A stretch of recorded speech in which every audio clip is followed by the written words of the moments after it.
नमस्कार दोस्तों, हमारे चैनल पर आपका स्वागत है। जय श्री कृष्णा, राधे राधे, हर हर महादेव, ओम नमो भगवते वासुदेवाय नमः। जय श्रीमन नारायण। दोस्तों आज हम सुनेंगे निर्जला एकादशी व्रत कथा।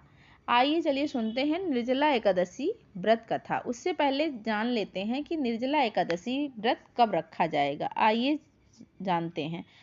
बोलिए विष्णु भगवान की जय।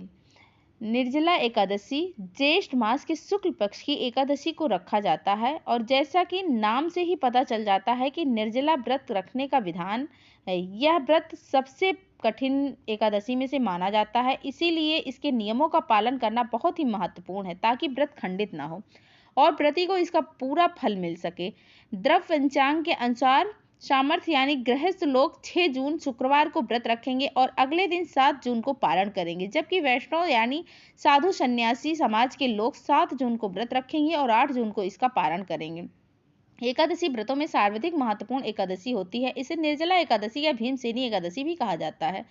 शास्त्रों के अनुसार ऐसी मान्यता है कि केवल निर्जला एकादशी व्रत करने से मात्र से ही वर्ष की सभी 24 एकादशियों के व्रतों का संपूर्ण फल प्राप्त होता है। जो साधक वर्ष की समस्त एकादशियों का व्रत कर पाने में असमर्थ हो, उन्हें निर्जला एकादशी अवश्य करनी चाहिए। निर्जला एकादशी का व्रत भगवान विष्णु की आराधना को समर्पित है। इस एकादशी का व्रत करके श्रद्धा और सामर्थ्य के अनुसार दान करना चाहिए। इस दिन विधि पूर्वक जल कलश का दान करने वालों को पूरे साल की एकादशियों का फल मिलता है। इस पवित्र एकादशी व्रत को करता है और जो भी करता है वह समस्त पापों से मुक्त पा जाता है। इस एकादशी के पूजन का विशिष्ट नियम भी है, जिसका अनुपालन बहुत जरूरी होता है। इस दिन अन्न का त्याग बहुत जरूरी है। इस दिन किसी भी प्रकार का अनाज पूरी तरह से वर्जित है। इसमें फलाहार भी मान्य नहीं है। व्रत के दौरान मन को शांत और शुद्ध रखना चाहिए। किसी के प्रति बुरे विचार भी नहीं लाने चाहिए और तीखा बोलने से भी बचना चाहिए। दिन भर कम बोलना चाहिए और हो सके तो मौन रखना चाहिए। दिन में सोने से बचना चाहिए। इस व्रत में ब्रह्मचर्य का पालन करना चाहिए और शारीरिक इच्छाओं पर नियंत्रण रखना चाहिए। इस दिन भगवान विष्णु की पूजा अर्चना, भजन कीर्तन और कथा सुननी चाहिए। इसके साथ ही इस तिथि पर रात में जागरण करना भी शुभ माना जाता है। द्वादशी के दिन सूर्योदय के बाद व्रत का पारण किया जाता है, लेकिन पारण से पहले जरूरतमंदों को दान दक्षिणा देना और व्रत पूजा करना बहुत जरूरी होता है। व्रत के दौरान क्रोध और लोभ जैसे नकारात्मक विचारों से दूर रहना सबसे जरूरी और अनिवार्य है, अन्यथा व्रत का लाभ नहीं मिलता।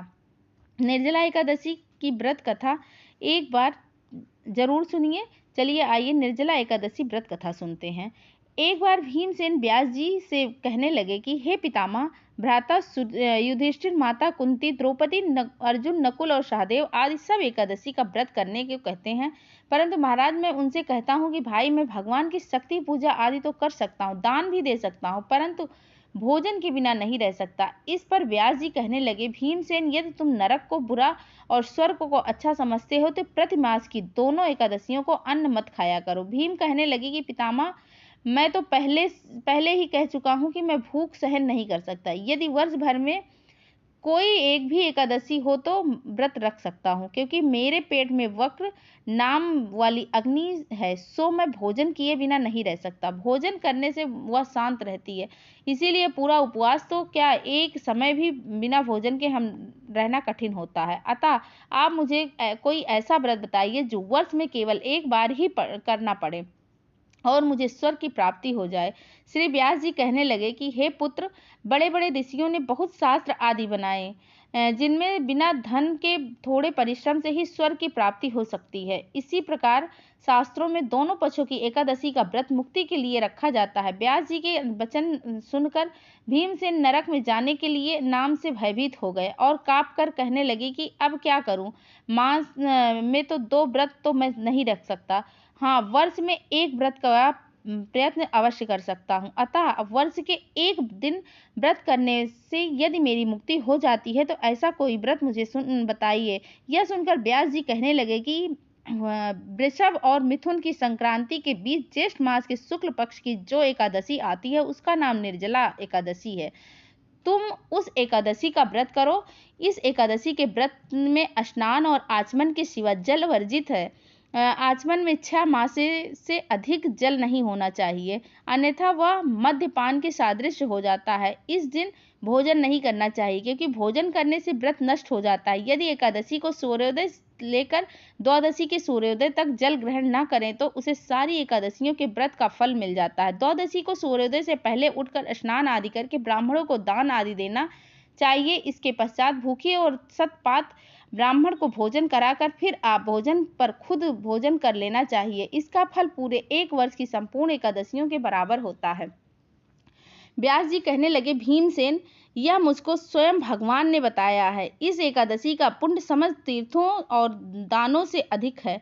केवल एक दिन मनुष्य निर्जल रहने से पापों से मुक्त हो जाता है। जो मनुष्य निर्जला एकादशी का व्रत करते हैं उनकी मृत्यु के समय यमदूत आकर नहीं घेरते, वरना भगवान के पार्षद उसे पुष्पक विमान में बैठाकर स्वर्ग को ले जाते हैं। अतः संसार में सबसे श्रेष्ठ निर्जला एकादशी व्रत है, इसीलिए यत्न के साथ इस व्रत को करना चाहिए। उस दिन ओम नमो भगवते वासुदेवाय मंत्र का उच्चारण करना चाहिए और गौदान करना चाहिए। इस प्रकार व्यास जी की आज्ञा अनुसार भीमसेन ने इस व्रत को किया, इसीलिए इस एकादशी को भीमसेनी या पांडव एकादशी भी कहते हैं। निर्जला व्रत करने से पूर्व भगवान से प्रार्थना करें कि हे भगवान, आज मैं निर्जला व्रत करती हूँ, दूसरे दिन भोजन करूंगी, इस व्रत को श्रद्धा पूर्वक करूंगी, अतः आपकी कृपा से मेरे सब पापों को नष्ट हो जाए। और इस दिन जल से भरा हुआ एक घड़ा वस्त्र ढककर स्वर्ण सहित दान करना चाहिए। जो मनुष्य इस व्रत को करते हैं उनको करोड़ पल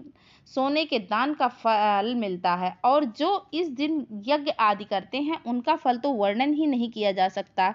इस एकादशी के व्रत से मनुष्य विष्णु लोक को प्राप्त हो जाता है। जो मनुष्य इस दिन अन्न खाते हैं वे चांडाल के समान हैं, वे अंत में नरक में जाते हैं। जिसने निर्जला एकादशी का व्रत किया है वह चाहे ब्रह्म हत्यारा हो, मद्यपान करता हो, चोरी भी करता हो और गुरु के साथ देश किया हो, या मगर इस व्रत के प्रभाव से स्वर्ग जाता है। कुंती पुत्र को जो पुरुष या स्त्री श्रद्धा पूर्वक इस व्रत को करते हैं उन्हें अग्रलिखित कर्म करने चाहिए। प्रथम भगवान का पूजन करें, गौदान, ब्राह्मणों को मिष्ठान दक्षिणा देनी चाहिए तथा जल से भरे कलश का दान अवश्य करना चाहिए। निर्जला के दिन अन्न, वस्त्र और जूते आदि का भी दान करना बहुत जरूरी है। जो मनुष्य भक्ति पूर्वक इस कथा को पढ़ते हैं या सुनते हैं उन्हें निश्चय ही स्वर्ग की प्राप्ति होती है। व्रत करने वाले श्रद्धालु प्रातः काल सूर्योदय के समय स्नान के बाद भगवान विष्णु की पूजा अर्चना कर निर्जला एकादशी व्रत का संकल्प लें। साधक और श्रद्धालुओं के लिए यह आवश्यक है कि पवित्रीकरण के लिए आचमन किए गए जल के अतिरिक्त अगले दिन सूर्योदय तक जल की बिंदु तक ग्रहण न करें एवं अन्न व फलाहार का भी त्याग करें। इसके बाद अगले दिन द्वादशी तिथि में स्नान के बाद पुनः विष्णु पूजन कर किसी विप्र जल से भरा कलश व यथोचित दक्षिणा भेंट करने के बाद ही अन्न जल ग्रहण करें, पारण करें। जय हो भगवान विष्णु की। जय श्रीमन्नारायण। जय श्री कृष्णा। राधे राधे। हर हर महादेव। ओम नमो भगवते वासुदेवाय नमः।